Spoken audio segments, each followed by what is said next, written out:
Guess who's back? Back again. Nellie's back. Okay, I'm gonna stop. I know I haven't posted in a while, but I bought 15 books recently and I just want to go over them with you. Make this too long, okay? So I'm gonna separate this into two categories, romance and thrillers. And so I'm gonna start with the romance type books. And I apologize for the lighting. The lighting's terrible. My ring light is broken. So the first book is Betting on You by Lynn Painter. So the character Bailey meets another character named Charlie and they don't get along at all. And so then fast forward years later, they end up becoming co-workers.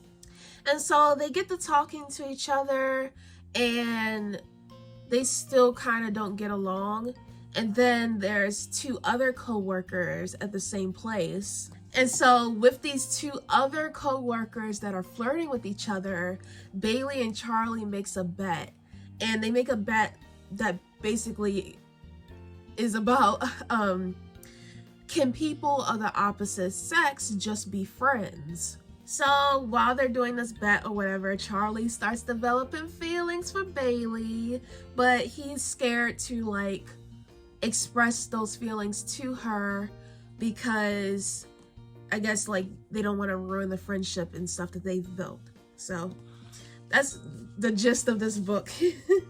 Oh, and apparently there's like some secret that Charlie has that's supposed to be revealed in the book as well. But so this is Beach Read by Emily Henry, and it's about this character named Augustus, and he likes to write, like creative writing. And then there's a character named January, and she also likes to write, but their writing styles, like, they conflict with each other. January, she's all about like writing romance books and having a happy ending, and Augustus is kind of like, kill them off. And so these two characters, they're living near each other in beach houses, but both of them, they both have writer's block. And so it's about them getting out of their what they're comfortable with. So Augustus, instead of him writing books where like a bunch of characters die and stuff like that, he starts writing more like happier, cheerful books. I mean stories. And then it says like January plans to write the great American novel, and both of them are like two polar opposites. So it's going to be interesting seeing how their worlds combine, where they can see things from a different point of view. So this is Happy Place by Emily Henry again. So there's two characters, there's Harriet and then there's Wynn. They met in college, they started dating, and then 5 months ago they broke up, but their friends don't know that they've broken up. And so for the past 10 years, their friends have been having like a yearly getaway, like a vacation. And guess who shares a bedroom? Harriet and Wynn. And so their friends don't know that they're broken up, of course. And then they secretly start liking each other again. Like they can't hide their feelings. The people, their friends think that they're together, so they have to pretend. They don't want to break their friends' hearts, right? So they're pretending like they're still like together, even though they're not. And of course that brings up, you know, lots of feelings and stuff. So okay, this one's going to be interesting. This is Love Theoretically by Allie Hazelwood. And so there's a physicist, I'm probably pronouncing that wrong, named Elsie, and she is living kind of like, I guess you would say a double life, because, you know, she works in a lab as a physicist and stuff like that, but then also she does fake dating. So she has clients where she pretends like they're dating and stuff like that, and they pay her. But then comes Jack Smith, who is the older brother of one of her clients for the fake dating, I mean. And Jack is problematic. He has ended careers and ruined reputations. But at MIT, Jack is the one who is the head there, basically. And so that creates conflict because Elsie is trying to accomplish her dream job. And so we get to see if Elsie and Jack end up together. The next book is The Do-Over by Lynn Painter. So the main character, Emily, she's had a terrible Valentine's Day, so she goes to her grandmother's house so she can, like, you know, talk to her grandmother about it, hang out, have some girl time, you know what I mean?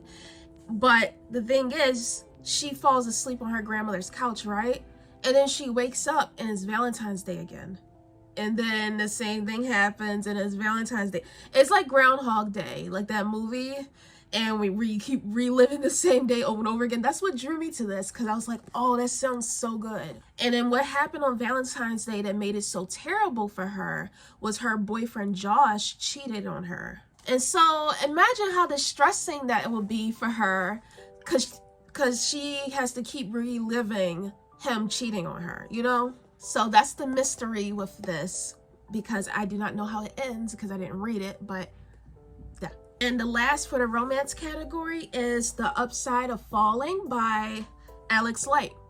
And it was a Wattpad book, but it got published. I've heard some good things, some bad things about this.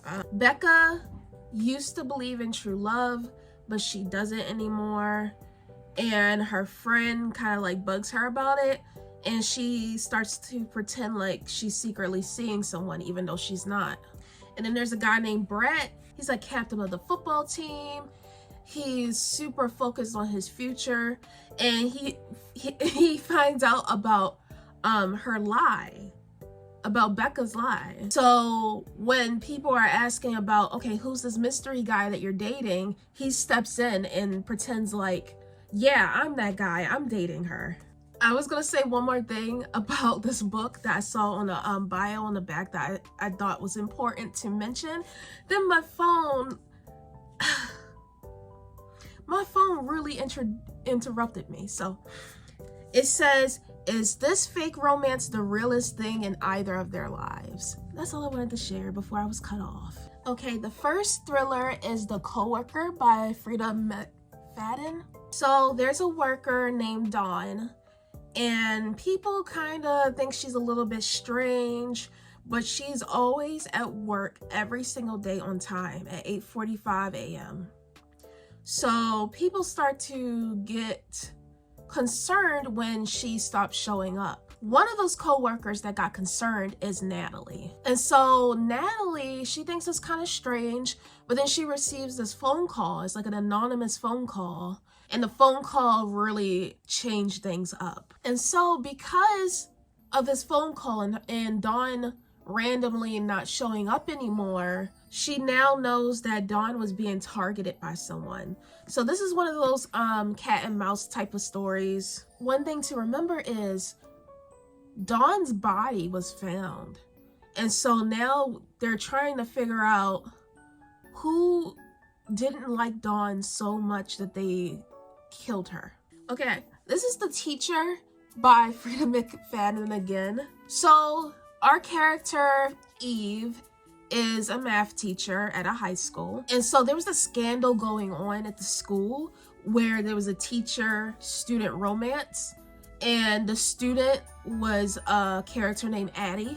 And Addie has a bad reputation. Like, people say that she lies, she's a problem, you know, she destroys lives. And there's like secrets. So there's these secrets that Eve knows that she found out. And Addie is basically trying to hide those secrets. I don't know what the secrets are. So The Perfect Marriage by Geneva Rose. It's about a character named Sarah, and she's a very successful defense attorney. But her husband, Adam, he is a struggling writer. And because of this, he hasn't been very successful. And so Sarah is busy a lot because of her job, and he doesn't like that. So Adam has an affair with a woman named Kelly. But then one day Kelly is found brutally stabbed. She was murdered. And so remember how I said Sarah was a defense attorney? So she has to make a difficult choice to represent her husband, the one who was cheating on her. Oh, just want to point out her husband was accused of killing the mistress, Kelly. This is called They Did Bad Things by Lauren A. Forey. Basically, this is set in the mid-1990s, and 6 university students, they moved in to a house to live at, and one of the students are found dead. And so he's found dead and is ruled as an accident, but the remaining 5 students, they know that it was not an accident. 20 years later, so far into the future, all 5 of those remaining students, for individual various reasons, are brought to this place called the Wolf Heather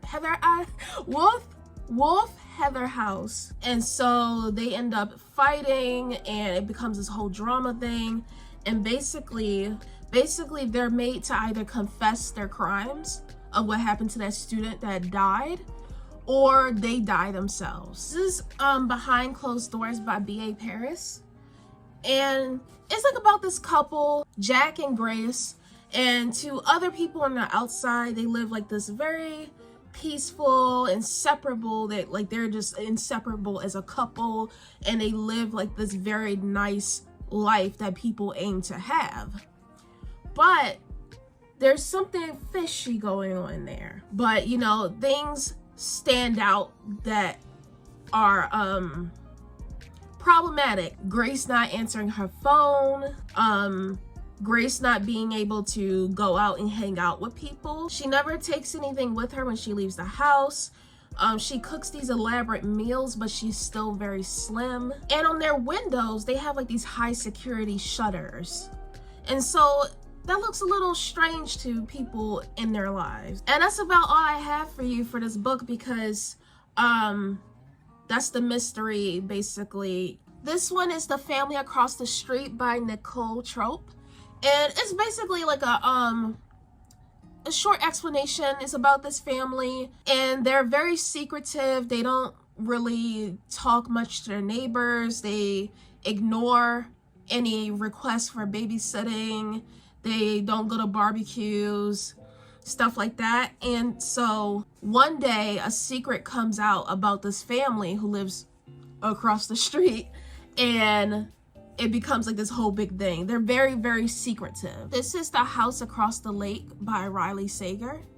So it's about this girl, and she's an actress. Her name's Casey, and she wants to escape, you know, all the hustle and bustle and just the pressures of being famous. So she moves into this lake house just to be there temporarily, to get away.